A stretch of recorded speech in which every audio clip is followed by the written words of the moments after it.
Hello there, my name is Dr. Abrankian. I wanted to personally welcome you to our spinal health workshop. We're going to take a few minutes today and we're going to go ahead and go over through our anatomy, physiology, more importantly, things that actually create neck and back pain. I believe that by the end of this workshop, you'll get a clearer understanding of how chiropractic care is going to be able to help you.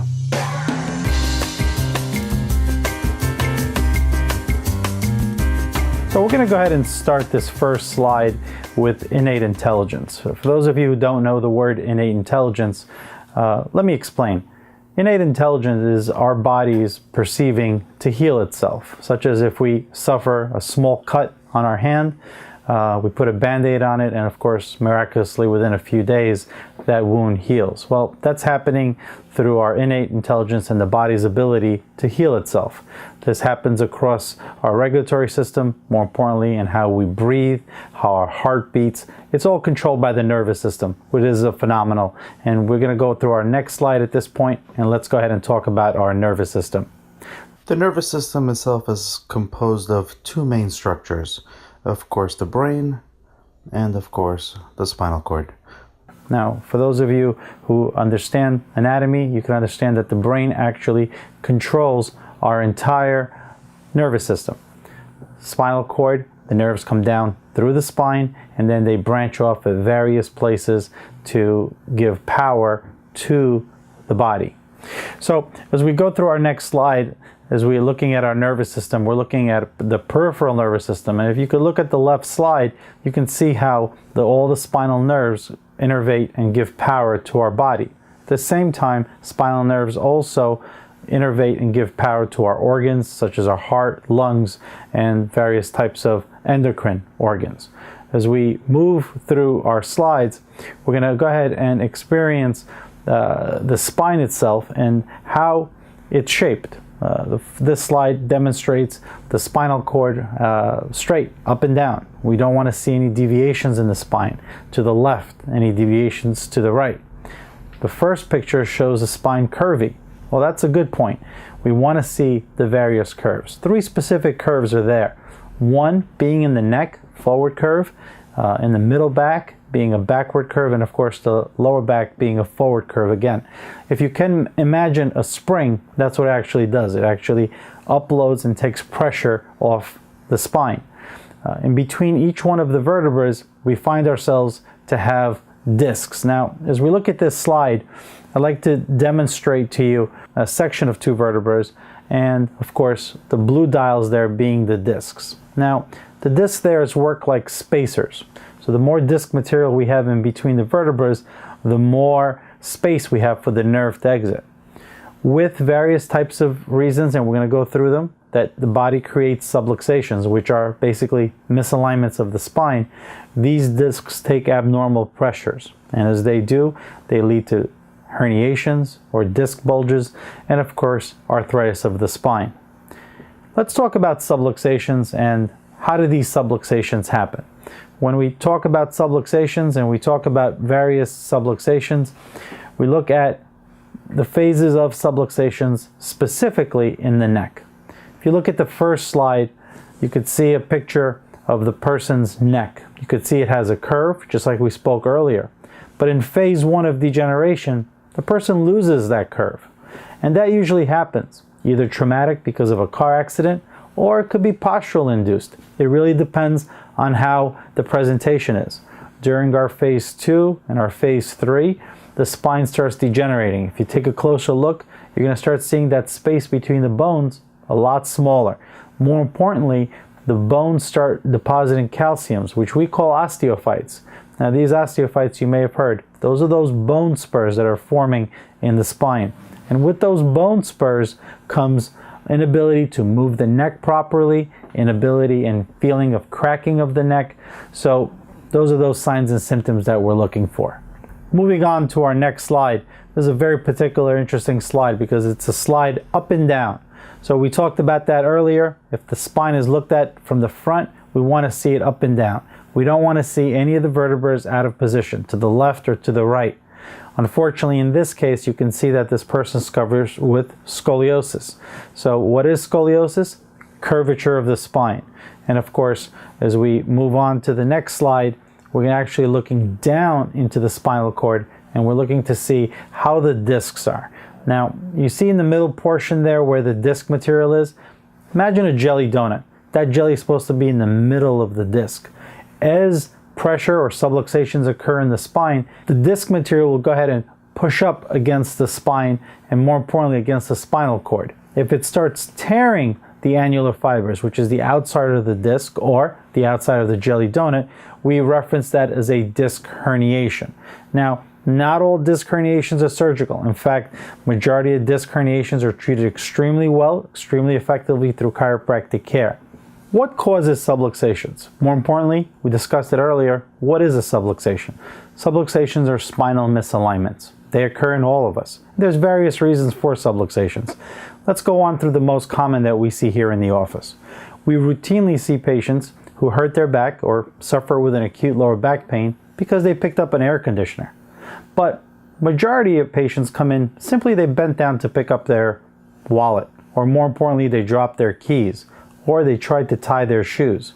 So it's not necessarily exactly how you are actually lifting, it's also how you're bending. And I'm sure everybody has known you're supposed to bend with your knees, but that's especially true when you're trying to lift something heavy. We also see patients who bend from their waist when they're trying to pick up their wallet and develop an acute lower back pain. Another common cause of a subluxation is, of course, heavy lifting, where we generally want anything that's lifted heavy be very close to the body to protect the spine. Another cause of subluxations are slips and falls, and sometimes not even falling. The action of losing your footing could actually cause spinal misalignments. Most common and given are car accidents, and not only car accidents that involve major damage. As low as 5 to 10 mile-an-hour collisions can cause the transfer of power to the spine, where the spine goes through what we call a whiplash or a misalignment. You may feel some aches and pains immediately, or you may feel nothing at all. But the subluxations do occur, and later down the road, 6 months or a year later, you may develop symptoms from it. That's why we always recommend patients who are involved in car accidents to have a very thorough chiropractic evaluation of their spine to make sure there's no spinal misalignments actually occurring. Sporting injuries, great creation of subluxation. Unfortunately, various types of sports, including soccer, football, and other sports that involve contact, create subluxations. At this point, all major sports in the United States have chiropractors on staff, and the reason behind that is because these subluxations are corrected by the chiropractor. Postural issues involving obesity, and more importantly, involving abnormalities in posture. In this particular case, somebody who's overweight. A lot of times patients are blamed that they're overweight, that's why they develop subluxations. Being in practice for over 22 years, I can tell you that we see subluxations and spinal dysfunction occurring in patients who are overweight, and patients who are normal weight, and also patients who are underweight. But being overweight creates actually a predisposition, and you can develop subluxation patterns because of postural strains a lot more. So obviously, being average weight, we definitely recommend that to happen. Let's talk a little bit about pregnancy. Pregnancy and spinal subluxations. As you could see, the previous slide when we talked about overweight, what happens when a woman becomes pregnant? As they go through their pregnancy, their belly gets bigger. This causes an abnormal effect on the spine, causing the spine to go into extension, bending backwards per se, which puts a lot of pressure on the vertebrae on the disc. As the woman goes through her pregnancy, what happens at that point is it facilitates for the baby to come through. The spine goes through various types of changes. We routinely recommend women to have a thorough spinal evaluation after they deliver. We take care of various types of ailments that do come up after pregnancy with patients. So if somebody that you know has recently gave birth, we strongly recommend for them to come in and have a thorough spinal evaluation. As we look at this next slide, I'm sure everybody could relate. Cell phone use has become to be a tragic way of our teenagers and our adults to socialize. This is creating a tremendous amount of strain and postural faults on the neck, which is causing problems and of course leading to subluxation patterns. Correcting these problems are extremely important, more importantly identifying. As we look at the next slide, computer use. Nowadays, Almost everybody has a computer. Unfortunately, majority of the computer stations aren't set up properly, where the person sits in an awkward position with their head forward, their chin tucked forward, which is again loading the spine and putting a tremendous amount of pressure on the spine. You can see by this next slide where the first picture demonstrates normal head carriage, where the ear is leveled with the shoulder, and you can see how much more pressure is being exerted on the spine for every inch of forward translation. So obviously working on proper posture is very important. Now I'm sure a lot of you have been told, sit up straight. In fact, why don't you do that right now? Sit up straight. It feels a whole lot better, isn't it? You could breathe better. But how long would that last? There's a very good chance in 2 minutes, if I ask you to sit up straight again, you'll have to do that again. So just having a knowledge of sitting up straight is not enough. You need to correct spinal misalignments. More importantly, you need to strengthen the muscles around the spine so you could actually achieve a better posture and for the muscles to have memory to keep you in proper alignment. Let's talk about postural instability, but let's look at it from the ground up. Let's look at this slide. As we're looking at the person's feet, the feet, if they're off balance, so let's say you're flat-footed, maybe flat-footed more on one or the other. Let's say you have a hip problem. That's going to translate all the way up the spine. So somebody with a neck issue, and I think you could see by this slide, will have some sort of compensations in their posture that can lead to other problems. So a foot problem that is not corrected, or a knee problem that's not corrected, can lead to obviously spinal subluxations, which can lead to what? Pain. This next couple of slides, now that we understand what a subluxation is, how do we fix it? How do we go about fixing it? There's many ways obviously to approach a subluxation.